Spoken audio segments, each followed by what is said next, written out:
कंस कहने लगा कि अरे पूतना तो मारी गई, और जब पूतना मारी गई तो कहे कि एक शकटासुर नामक राक्षस था इनके यहाँ, वो कहने लगा कि अब मैं जाऊंगा। शकटासुर गाड़ी के रूप में था, बैलगाड़ी, शकट मतलब गाड़ी, गाड़ी के रूप में था।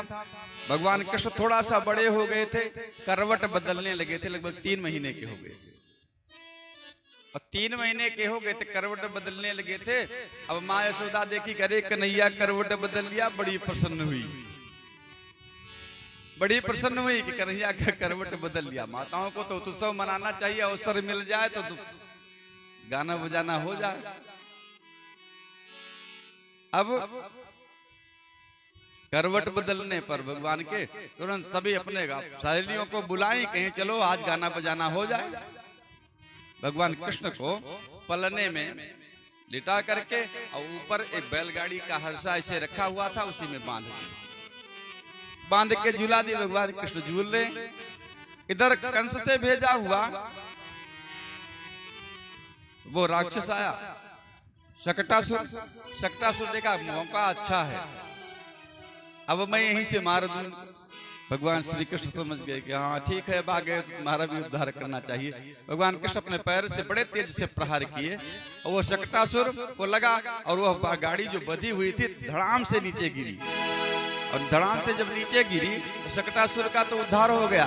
बड़े तेज से आवाज हुई, जब आवाज हुई तो रुदंदमा मां जसोदा दौड़ करके आई, और सभी लोग दौड़ करके आए। अरे हुआ क्या देखा तो गाड़ी नीचे गिरी हुई थी, उसके बीच में कृष्ण।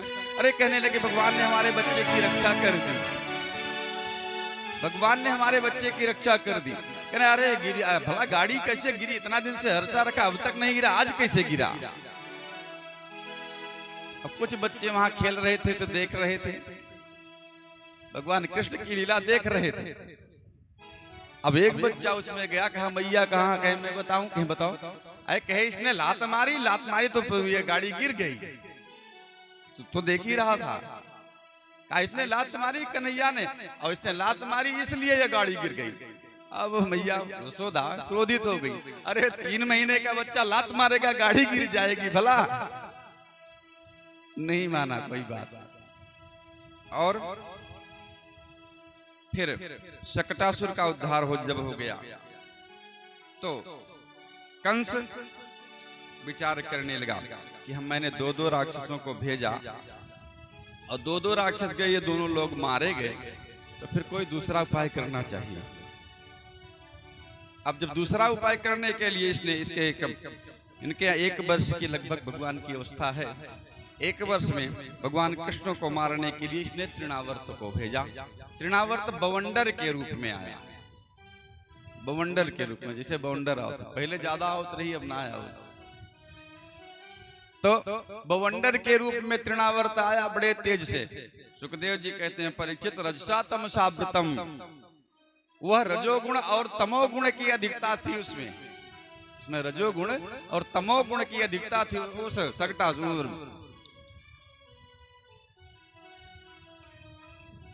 तृणावर्त, अब जब तृणावर्त में रजोगुण तमोगुण की अधिकता होने के कारण जब वह चला तो बड़े तेज से आंधी आई, और आंधी आई तो सारा जो गोकुल गांव था उसको ढक लिया, पूरा अंधकार हो गया।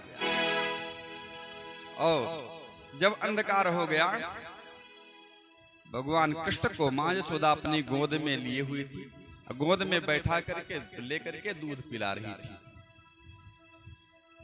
अब भगवान कृष्ण सोच रहे हैं कि ये तो आ रहा है तृणावर्त, और तृणावर्त अब आ रहा है तो इसका उद्धार करना चाहिए, और माँ की गोद में हूँ मैं, माँ की अगर गोद में हूँ तो भला उसका उद्धार कैसे कर पाऊंगा। तो भगवान अपना भार थोड़ा बढ़ाए, भार बढ़ाने के बाद आंधी आई ही थी, तूफान आया था। तो हुआ क्या, जब तूफान आ जाता, जब तक हम अपनी रक्षा कर सकते हैं तब तक हम दूसरे को बचाते हैं। अरे भाई आग लग जाए हम तभी तक दूसरे को निकालेंगे जब तक हम सुरक्षित रहेंगे, और जब ये हम समझ लेंगे कि अब हम मर जाएंगे तो हम दूसरे को निकालने नहीं जाएंगे, जो मर रहा है उसको मरने दो।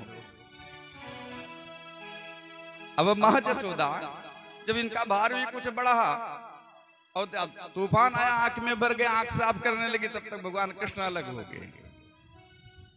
और जब अलग हो गए, तृणावर्त आया, उठा लिया, ले करके चल पड़ा कि मैं ले चलता हूं, चल करके इसको पटक दूंगा। अब जब लेकर के ऊपर उड़ा तो भगवान श्री कृष्ण अपना स्वरूप बढ़ाने लगे। और जब स्वरूप बढ़ाने लगे, सुखदेव जी कहते हैं कि हे परीक्षित, इसको ऐसा लग रहा था जैसे यह नीलगिरी पर्वत उठा रहा है तृणावर्त। और भगवान क्या कह रहे हैं कि हे तृणावर्त, हमारे भक्त तो मुझको पत्थर में देखते हैं, मेरे जो भक्त हैं तो वो मुझको पत्थर में भी जान लेते हैं कि मैं हूं, और ये मुझ में ही पत्थर देख रहा है। ये तृणावर्त जो है ये मुझ में ही पत्थर देख रहा है। और फिर जब लेकर के जब चढ़ना ऊपर और बढ़ा तो सोचा कि पटक दूंगा, तब तक भगवान कृष्ण इसका गला पकड़े थे, गला पकड़ के कस के दबा दिया। गला पकड़ दबा देने के कारण इसका उद्धार हो गया। गोविंदाय नमो नमः हो गया। बोली वृंदावन बिहारी लाल की।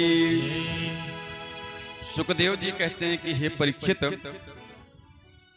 जब तृणावर्त का वध हुआ तो नंद बाबा ने सोचा कि बार बार मेरे बच्चे के साथ उत्पात होता है, कोई दोष है लगता है। इसके लिए उन्होंने ब्राह्मणों को बुलाया, बुला करके उनसे पूजन आदि कुछ करवा करके तृणावर्त के वध के बाद नंद बाबा ने 1 लाख गाय, 10 लाख मोहर, 1000 रत्न और 1 लाख बड़े सुंदर सुंदर वस्त्र ब्राह्मणों को दान किया। इतना सब दान करने के बाद फिर परीक्षित ने प्रश्न किया, ये तृणावर्त कौन था? ये तृणावर्त जो था ये पांडु देश का राजा था, जिसका नाम था सहस्राक्ष। यह एक दिन रेवती नदी में स्त्रियों के साथ स्नान कर रहा था। और जब स्नान कर रहा था उसी समय उधर से दुर्वासा जी जा रहे थे। जब दुर्वासा जी जा रहे तो इसने दुर्वासा जी को देखा, और देखने के बाद मस्त रहा, आनंद रहा, खेल में ही, मतलब नदी में स्नान में ही रहा, स्त्रियों के साथ स्नान कर रहा था, आनंद ले रहा था। फिर दुर्वासा जी ने इसको देखा और श्राप दे दिया, कहा जाओ तुम देह रहित हो जाओ, तुमको शरीर का बड़ा अभिमान है ना, जाओ मैं तुमको श्राप देता हूं कि तुम देह रहित हो जाओ। अब ये आया करके दुर्वासा जी से प्रार्थना करने लगा कि मैं क्या करूं। दुर्वासा जी कहे ठीक है, जब द्वापर में भगवान कृष्ण का अवतार होगा तो भगवान कृष्ण तुम्हारा उद्धार कर देंगे। बोले वृंदावन बिहारी लाल की। अब